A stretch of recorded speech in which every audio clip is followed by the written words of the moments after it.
What's going on? Welcome to the video. Today I'm going to be doing a full mix breakdown of my song here in FL Studio. I'm going to give a general overview of my entire process as far as the leveling, panning, and all of the plugins that I used in order to make the mix what it is. So let's hop right in and get to it. All right, so first off, let's just go ahead and take a listen to the song so that way you can get a feel for the finished product. Never again will I waste my days afraid of letting go. And never again will I be the one who's hurt but won't let it show.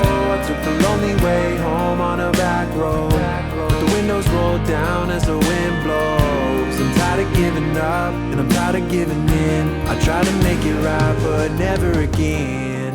Oh, oh, oh, no, never again, no, never again.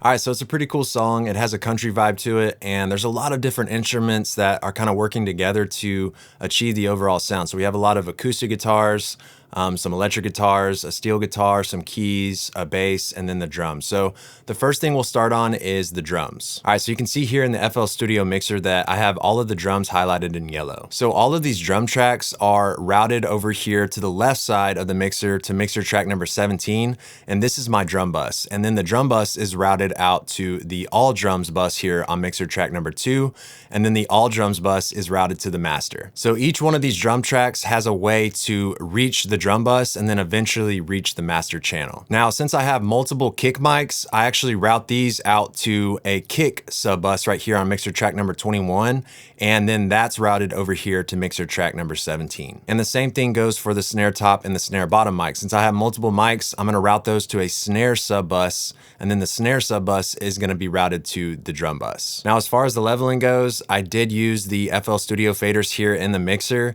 which is something that I don't usually do because the faders are post plugin. So full disclaimer, I was lazy when I was mixing this, and so I just used the faders.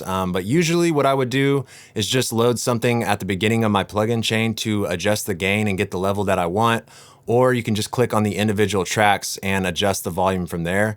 But again, for this actual song, I was lazy and just used the faders. So you can see all of the leveling that I did with the drums. So let's go ahead and start with the kick. So on the kick in mic, what I did was I loaded a silencer plugin, and this just removed or gated out all of the background noise on this mic. And then I had that running into an EQ. So you can see that I have a high pass filter right here, removing some of the really low frequencies that I don't need. So this is at 40 Hertz. And then I'm pulling down at 100 Hertz, pulling a little way at 230, and then also at 560. And then up top at 4K, I have a little boost right here, and then also a boost with a high shelf curve at about 8,000 Hertz. So the kick in mic is gonna give me that kind of top end attack sound, that clickiness that really helps our ears pick up on the kick mic. And then I have that running into the Waves R-Comp. So this compressor has a 3:1 ratio, a 30 millisecond attack, and then a medium release. So I'm actually not getting a lot of gain reduction with this compressor, only about 1.5 dB. The whole goal of adding compression for me on the individual drum channels is just to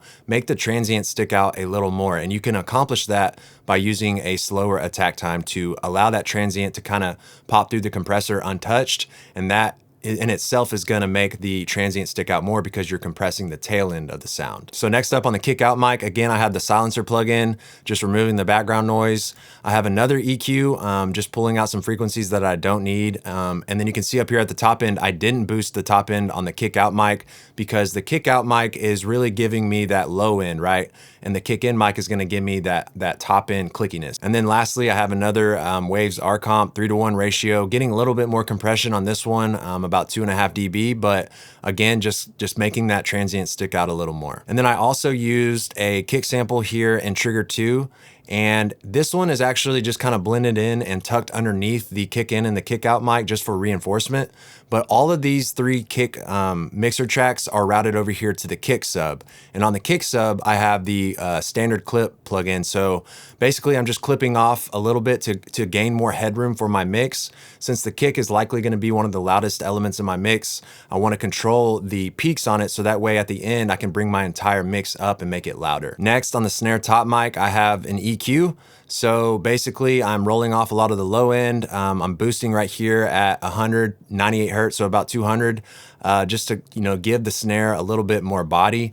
And then here in the mid-range, I'm taking away, and then I have a boost right here at 2K and a boost up at about 8K with a high shelf curve. So giving the snare top mic a little bit more high end. Then we're running this into a compressor, so a 3-to-1 ratio, slower attack, medium release, and getting about 3 dB of gain reduction on the snare. Then on the snare bottom mic, I have an EQ right here, rolling off some low end, and then I'm actually boosting the 200 hertz, giving it a little bit more body, and then dipping the mid-range again, and then the same type of thing I had going on the snare top mic, right? So we boost a little boost right here at 2K, and then at 8K, I have a high shelf curve to bring out some brightness. And then again, just like with the kick, I have a snare sample that I'm tucking underneath the snare top and snare bottom mic, and I'm using Trigger 2. Now, one of the reasons I do love using samples and kind of blending them in underneath is because I can also use that signal from the sample and send it to a reverb plugin. So that way I can get a clean reverb sound on the snare. So right here on mixer track number 25, I have it labeled Snare Verb. And all I have on this is this Lexicon reverb. It's the room reverb, and I just have a 0.8 second reverb time, a 22 millisecond delay. So nothing crazy, and you can see with the fader, I just kind of blended it in with the mix, so that way the snare wasn't overpowering, but it did have a little bit of space to it. So the snare top, the snare bottom, the snare sample, and the snare verb are all routed over here to the snare sub bus. So on the snare sub bus, I just used this EQ plugin right here to roll off some of that top end. I felt like it was a little too bright at this point. And then I loaded the clipper plugin to, again, just clip off some of those peaks to gain more headroom for my overall mix. So at this point, let's go ahead and just take a listen to the kick and the snare, along with the samples that I blended in and the reverb.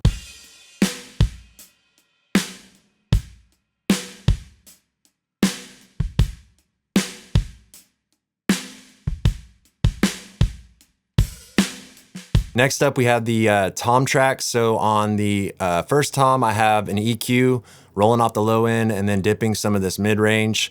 And then that's running into a compressor to bring out that transient. Again, only getting 2 dB of gain reduction, but a slow attack and a medium release. And then that's running into a clipper plugin. So those tom hits are very aggressive, so the clipper plugin just keeps it in check and keeps those peaks down.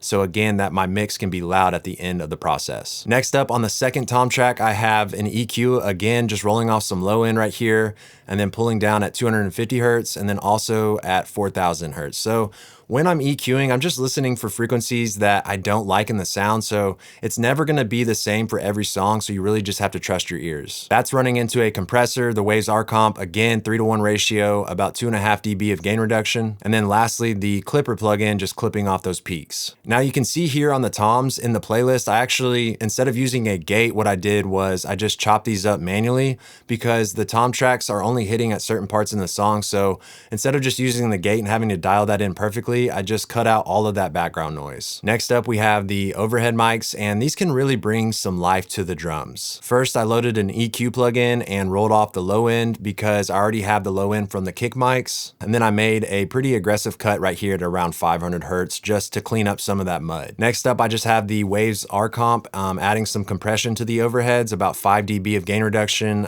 really slow attack, and a medium release. Next up, we have just a shaker, and you can see that I have it panned 50% to the right. And all I did on this was I used an EQ to roll off all of the low end and just left the top end. And then I have a limiter just taking off some of the peaks. Next up, we have the hi-hat mic right here, and it's blended in pretty low as far as the volume goes within the mix. But all I really did on this was I have an EQ and I'm rolling off the low end. Next up, we have the room mic, and this is just to give the drums some liveliness, right? Because the drums are recorded in a room, so this can just capture, the sound standing far away from the drums. So this is blended in a little, just kind of tucked in underneath everything.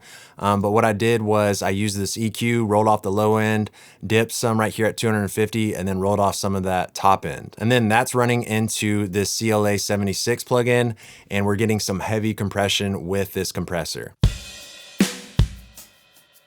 Then we just had this dirt mic right here that I didn't actually use within the mix, but this is just a very distorted signal of the drums. And then I used this front of kit mic right here, and this is just sitting directly in front of the drum kit. And we have this EQ that's rolling off the low end, pulling down right here at 70 hertz. Also again at 300 hertz, and then taking off some of that top end, because all of these tracks added up have a lot of top end, right? So you have to kind of pick and choose what you want to be bright and what you want to be a little bit more warmer. And then we actually have just this drum sample right here on mixer track number 27. And that is playing right here at the end of the chorus. So we can go ahead and take a listen right here. So all I did with that drum sample is I just added a reverb plugin to give it a little bit of feel. Then on the drum bus over here, I have the API 2500 compressor, just giving some subtle drum bus compression, probably 1 to 2 dB of gain reduction at most. And then next on the drum bus, I just have the Klipper plugin. Again, once you have all of these mics coming together, you're gonna start creating new peaks. So I have to have some way to control the peaks of my drums as they leave the drum bus. So the Klipper plugin right here is just making sure that nothing goes above 9 dB. A lot of times with these quick transients and quick spikes in audio, you can't really pick up on them with the drums. So a Klipper plugin is just gonna remove those and you're not necessarily even gonna hear the difference. All right, so next up in red, we have all of the instruments. So you can see I have 2 acoustic guitars, and those are routed into the acoustic guitar bus right here on mixer track number 8. I have 2 different electric guitars, and those are panned 75% left, and then the other one's 75% right. And then there's also a room mic on these electric guitars that I pan opposite of the original guitar signal. So you can see electric guitar number 1 is panned 75% left, and the room mic on it is panned 75% to the right. And the same thing goes for the second electric guitar. Then I also have a steel guitar and then 2 electric keyboards. So let's go ahead and mute the drums and take a listen to the instruments.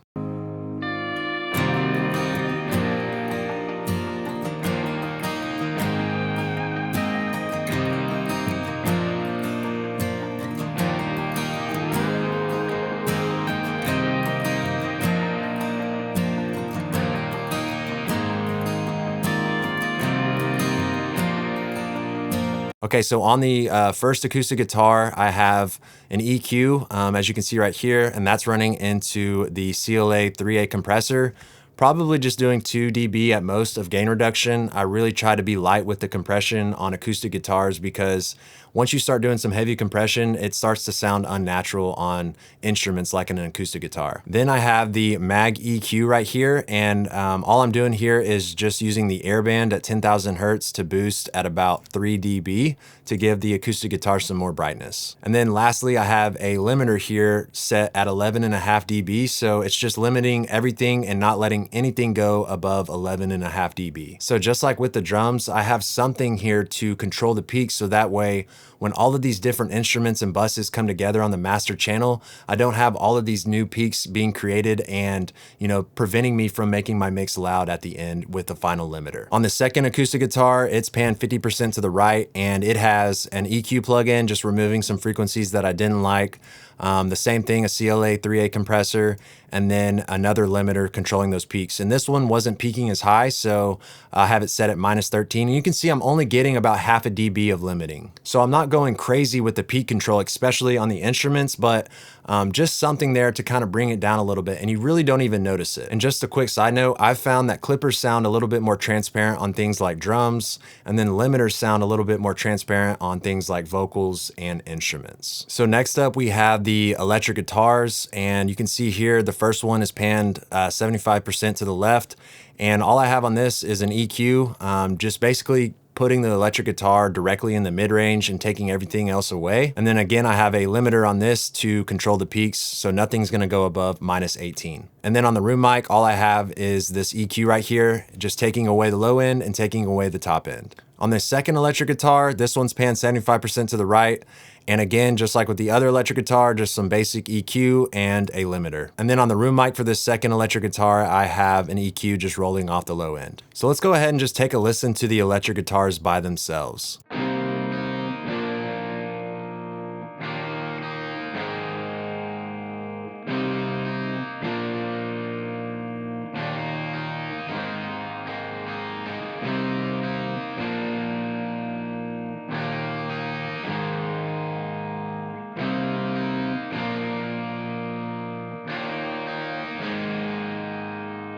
Now let's circle back around and take a listen to the acoustic guitars.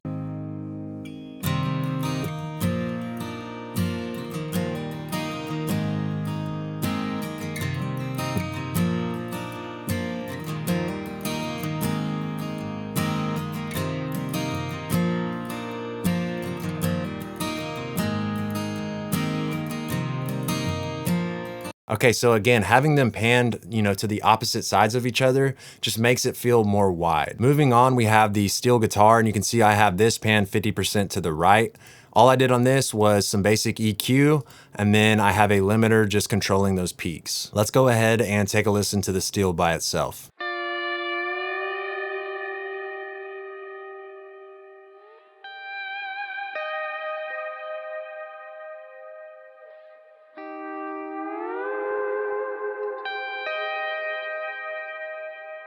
Next up, we have the two keyboard tracks. Those are panned 50% left, 50% right. On the first keyboard, all I have is some basic EQ.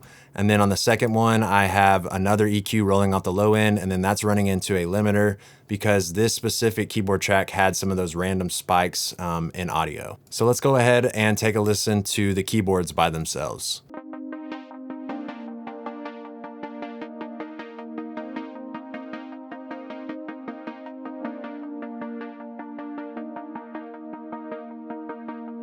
All right, so those sound pretty cool. And those are just tucked in underneath all of these other instruments to just reinforce the melody. All right, moving on to the bass. Let's go ahead and just break this down. I have an EQ right here.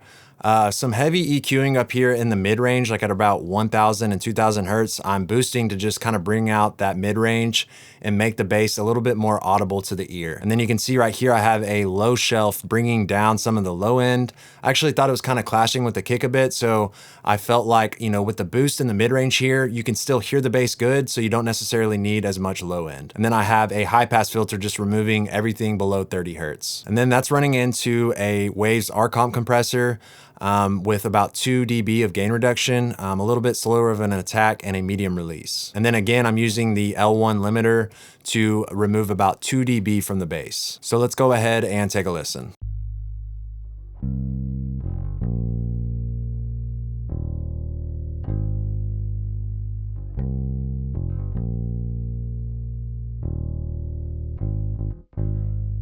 All right, so it sounded pretty good. And as you can notice, the bass doesn't really have its own bus to be routed to because it's a single track. So I didn't really need to group it together with any other bass tracks and do group processing. So as you see, the output of the bass track is just routed out over here to the all music bus where it joins together with all of the other instruments. So now that we've broken down the drums, the instruments, and the bass, let's go ahead and just take a listen to those all together without the vocal.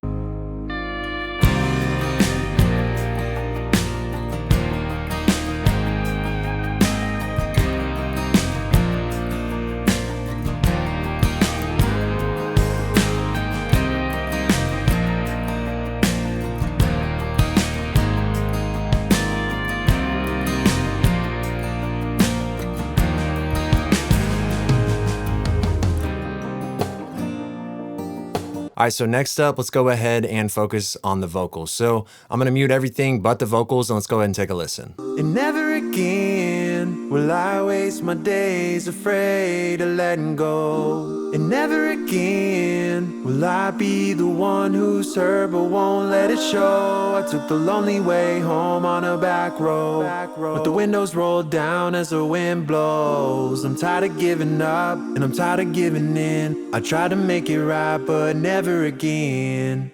Oh, oh, oh, no, never again, no, never again. All right, so for the lead vocal, I just have some auto tune with a very slow retune speed, just doing some subtle tuning. I thought I did a pretty good job of, hitting all the notes, but just a little bit of tuning can go a long way. And then also on the auto tune plugin here on the Humanize knob, I have it set at 20, and this just helps with notes that you sing that are kind of long and drawn out. It makes it sound a little bit less robotic. And then next up, I have an EQ, just removing the frequencies that really stuck out to my ear and sounded resonant and harsh. Next up, we have the Waves R compressor, getting about 12 dB of gain reduction with this one. And then I had the attack set at 3 milliseconds and a fast to medium release. The ratio is 4:1, and then that's running into the Waves RVox. So on the RVox, I'm getting about 3 dB of gain reduction. And then you can see here on the output gain knob, this is actually also a limiter kind of built into the output gain knob if you read the manual. So I'm already getting a little bit of limiting going on in the chain. Then I have the Manny Marroquin EQ, and what this is doing is just boosting at about 12.5K hertz. I'm boosting by 2 dB to give the vocal some brightness. And since we boosted with the analog style EQ, next up in the chain I have this de-esser right here, just taking away some of those S sounds and making them sound a little bit less harsh. I have a very sibilant voice, so I definitely have to hit the de-esser a little harder than usual. Next up in the chain, I have the Decapitator by Soundtoys, and the drive is set at about 2.5. So this is just to give the vocal some analog feel to it. It was very bright and very clean, so the Decapitator can just help take some of that edge off. Now the last thing on the vocal channel is the L1 limiter by Waves, and again I'm just trying to control the peaks on the individual track level before they get together and join at the master channel. And again, I'm only getting 2 dB of gain reduction, so you could honestly pull the limiter down even more before you even heard a difference, but this is just how I chose to kind of subtly limit the vocal. Then you can see the lead vocal is being sent to 2 different send tracks. So I have a vocal plate right here. This is the LX480.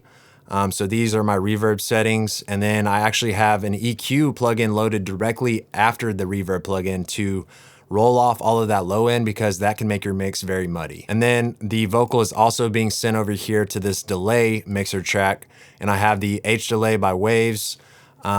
And this is just to kind of provide a little bit of delay on the vocal, but it's tucked very low within the mix. You can see the volume fader right here is barely even adjusted from 0. So let's go ahead and just take a listen, and you'll hear that subtle delay underneath the lead vocal. This will all end, and never again will I waste my days afraid of letting go. And never again will I be the one who's hurt but won't let it show. I took the lonely way home on a back road, with the windows rolled down as the wind blows. I'm tired of giving up, and I'm tired of giving in. I try to make it right, but never again. Okay, so it's very subtle and almost inaudible, but working together with the plate reverb, it just provides a little bit of character and space for the lead vocal. Next up, I just sung a harmony, and it's panned 25% to the left just to give it a little bit of separation from the lead vocal. And on this one, I just have an auto-tune plugin and then an EQ, just shaping the EQ. One thing to note is right here, I roll off some of the top end to again provide a little bit more separation from the lead vocal. Then I have a compressor. I'm getting heavy compression on the harmony because I don't want anything to stick out. I don't want anything to take away from the lead vocal. I want this to sit behind the lead vocal. And then next up, I have the de-esser doing some heavy de-essing because I don't want those S sounds to be doubling up with the lead vocal S sounds and making the overall mix sound harsh. And then lastly, I just have the L1 limiter, again, just shaving off the peaks. So the last thing with the vocals is all of these background vocals. You can see there's a ton of different background vocal tracks, and these were done by a background vocal singer, and they sent them to me already processed, so I didn't really have to do much. You can see here, all I did was just basic leveling and panning. So let's go ahead and unmute everything and take a listen to the song again in totality, and I'll actually preview a different spot of the song so that way you can kind of get a feel for what's going on in the different sections of the arrangement.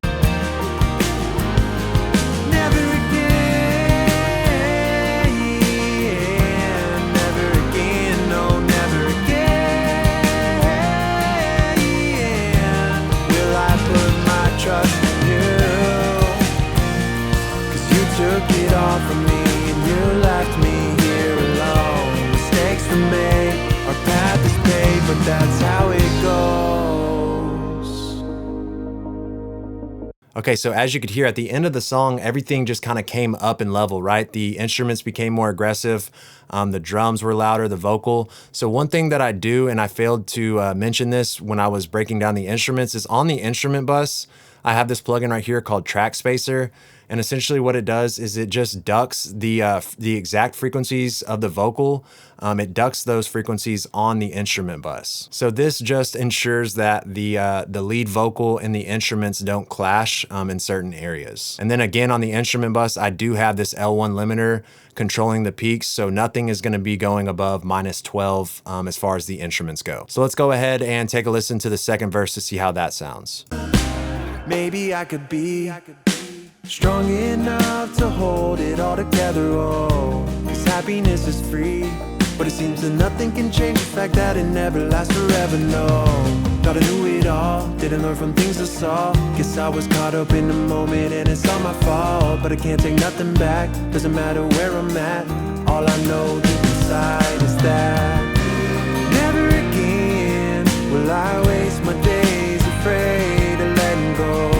And never again will I be the one who's hurt but won't let it show. I took the lonely way home on a back road, but the windows roll down as the wind blows. I'm tired of giving up, I'm tired of giving in. I try to make it right, but never again. Oh, oh, oh. Now you can see on the master channel, I have all of these plugins actually turned off because these mastering plugins take up a lot of CPU space. So when I'm recording my screen and doing these videos, I just can't have any of the mastering plugins turned on, but we'll go ahead and just do a quick overview. I have the Ozone 9 dynamic EQ, and this is just dynamically pulling down certain EQ points as they become too harsh. So right here at 300 Hertz, and then one at about 2000 Hertz, and then another one at 3500. And then that's running into a Townhouse bus compressor. Slow attack, fast release, probably only getting about 1 dB of gain reduction. Next up, I have Gold Clip by Schwab Digital. And I think all I'm really using this for is the gold knob. So I have it set at 0.7 dB. This is basically like low level upwards compression, but it just brings the low end up. Next up, I have two limiters in sequence. So they're sharing the total gain reduction, split up between the two. So the first one is the vintage limiter. This one's probably getting about 1 dB of gain reduction. And then the Ozone 9 maximizer set on the IRC2 mode. This one is just finishing it up and bringing it up to the overall loudness. Now, as far as the loudness goes, I think I was hitting at around -8 LUFS for this master, and that's usually what I'm trying to achieve as far as loudness goes. But there's no way I would be able to achieve -8 LUFS if I didn't control the peaks on the individual tracks and the buses within the mix. If I waited until the master channel to start, controlling the peaks, there's no way I would be able to get to -8 LUFS. So having those limiters loaded on the instrument channels and on the vocal, and then having the clippers on the drums, and then also controlling things on the bus level will go a long way to getting your track loud. All right, so that's it for today. I hope you enjoyed the content. Please consider subscribing to the YouTube channel if you haven't done so already. Leave me a comment, let me know what you think, and I'll see you in the next video.